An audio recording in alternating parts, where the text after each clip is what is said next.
Hi, everyone, and welcome back. My name is Jamie Peel, and I'm the training specialist at JWB, and I'm also your event host for the week. Today is Teamwork Tuesday, and guess what? Our challenge word is, you got it, it's teamwork. Today is all about strong communication and being a champion for children. Our challenge activity is to share on the social wall one tip about how you work successfully on a team. Remember, teamwork makes the dream work. You can post your tip or add a photo on the social wall. Everyone will see it. We have two great sessions today, and the first one is the paper tear diversity experiment video. To participate, you will need to find a piece of paper. So go on and grab one now. Just a regular 8.5 by 11 is fine. I've got mine here. Go on, grab your blank piece of paper. Be ready to participate. Okay, you have your paper ready? Let's enjoy this short presentation from Sardek Love. I'm going to get my paper ready and we can compare results.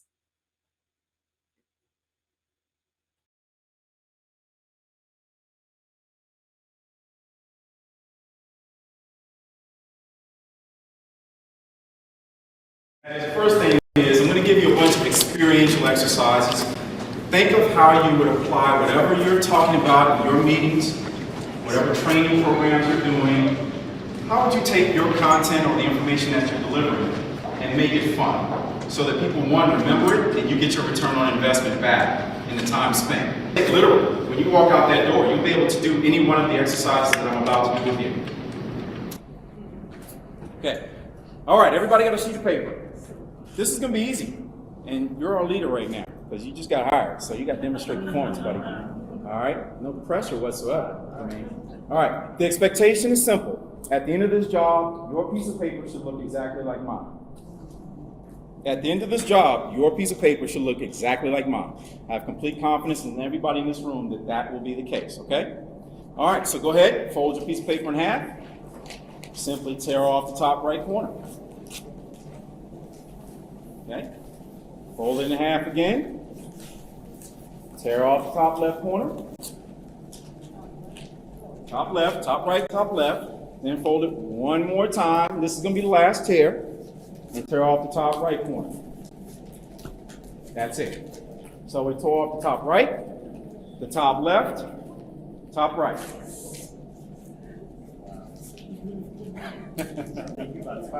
You about to get fired, Jermaine.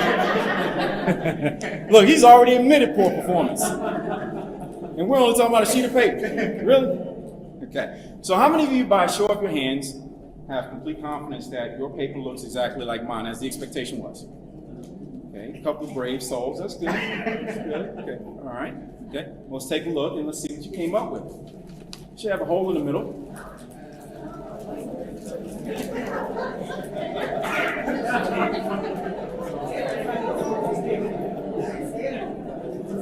Miss Davis apparently was not paying attention.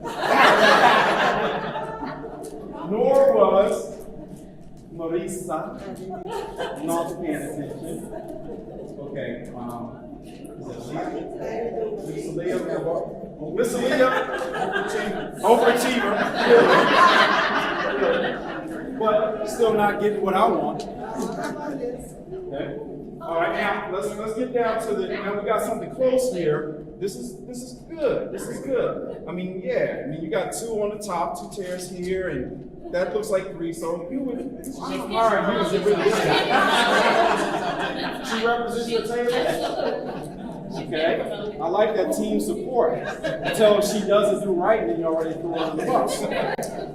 So the question is, why is it that so many, look around your table, you got so many different outcomes? Why is that the case?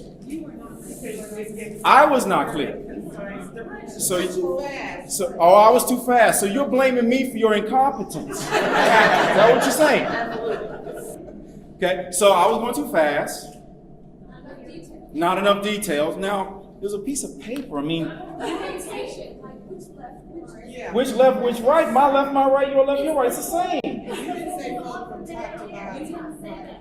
Notice how it's you. Now the question is, right. Now the reality is, how often does this happen in our organizations? When we're giving and setting expectations, we give them just like this, and even though we have a picture of what we think is in our mind, what it should look like, it comes out like this. And then as a manager, as a leader, who do I start to blame for the outcomes that came out like this? My employees. And then what do they start to think about me, going back to the engagement stuff, what do they start thinking about me as a leader? I'm incompetent because it was me. I didn't give enough detail. So the reality is, you're right. Now is the responsibility solely mine as a leader? You could have asked questions. You're exactly right. Why did no one ask any questions?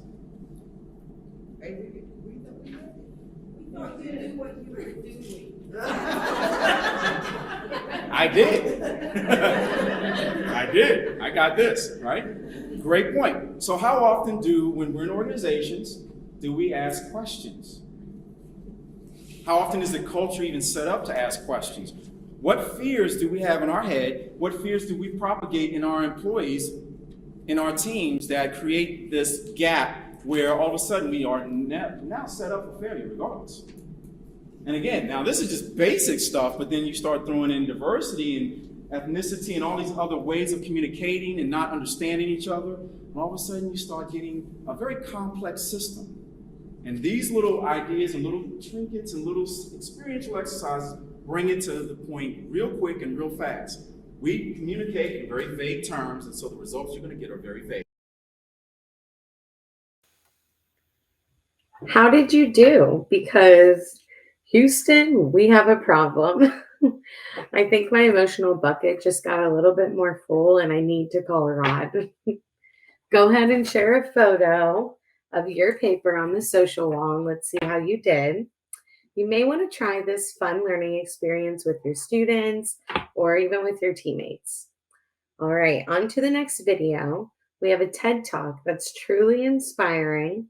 The speaker, the late Rita Pierson, was a teacher for over 40 years and delivered one of the most popular educational TED Talks ever, with over 14 million views. I love it, and I think you will too. So sit back and enjoy watching Why Every Kid Needs a Champion.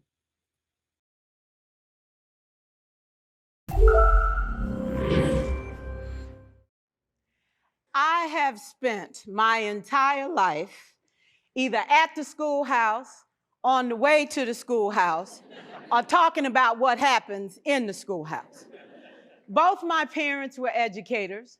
My maternal grandparents were educators.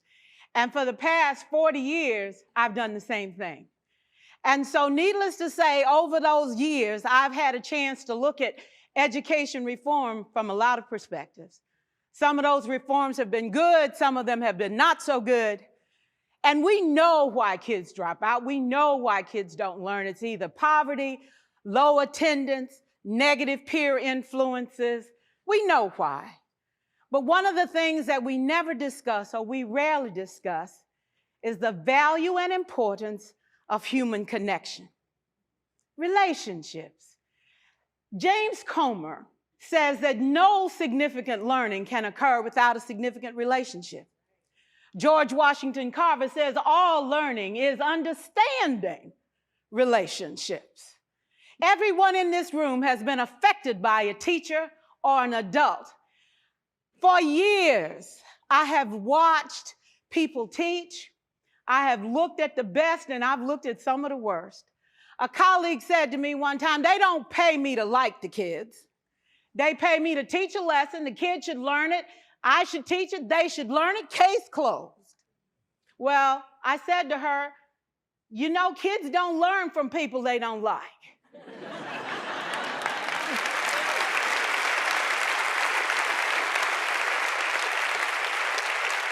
She said, that's just a bunch of hooey. And I said to her, well, your year is going to be long and arduous, dear. Needless to say, it was. Some people think that you can either have it in you to build a relationship or you don't. I think Stephen Covey had the right idea. He said you ought to just throw in a few simple things.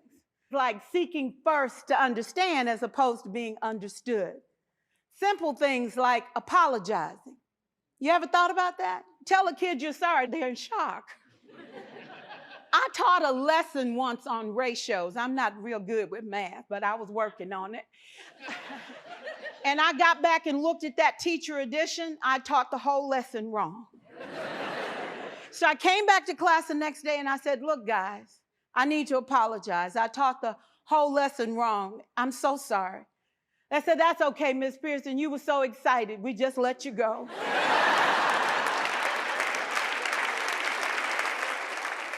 I have had classes that were so low, so academically deficient that I cried. I wondered, how am I going to take this group in 9 months from where they are to where they need to be? And it was difficult. It was awfully hard. How do I raise the self-esteem of a child and his academic achievement at the same time? One year I came up with a bright idea. I told all my students, you were chosen to be in my class because I am the best teacher and you are the best students. They put us all together so we could show everybody else how to do it. One of the students said, really? I said, really? We have to show the other classes how to do it. So when we walk down the hall, people will notice us. So you can't make noise. You just have to strut. And I gave him a saying to say, I am somebody. I was somebody when I came. I'll be a better somebody when I leave. I am powerful and I am strong. I deserve the education that I get here. I have things to do, people to impress, and places to go. And they said, yeah. You say it long enough, it starts to be a part of you. And so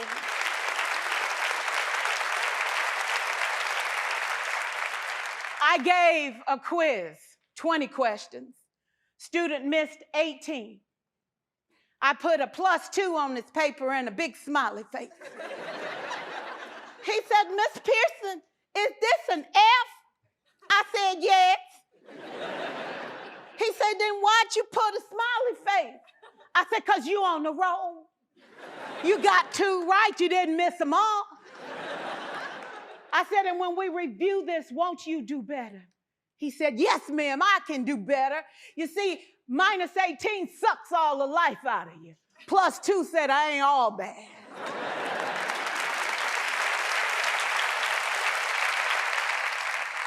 For years, I watched my mother take the time at recess to review, go on home visits in the afternoon, buy combs and brushes and peanut butter and crackers to put in her desk drawer for kids that needed to eat, and a washcloth and some soap for the kids who didn't smell so good. See, it's hard to teach kids who stink.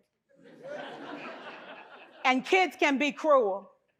And so she kept those things in her desk, and years later, after she retired, I watched some of those same kids come through and say to her, you know, Miss Walker, you made a difference in my life.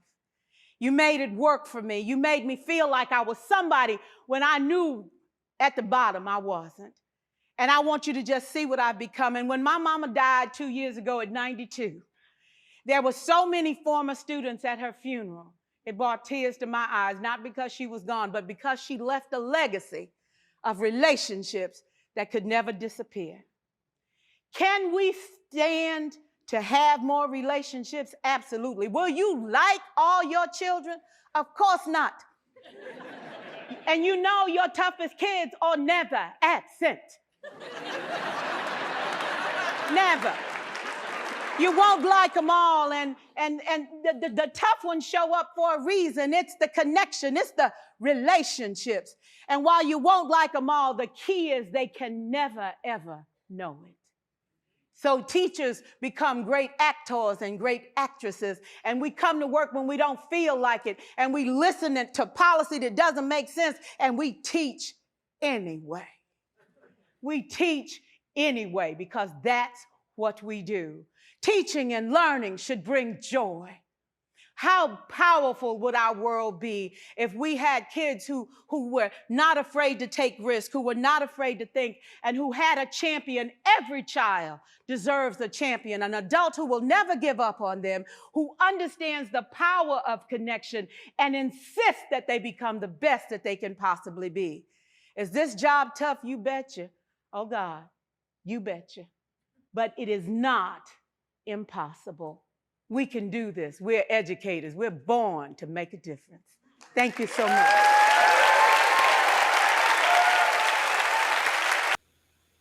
Wasn't she just awesome? If you found Rita's presentation inspiring, here is your challenge word.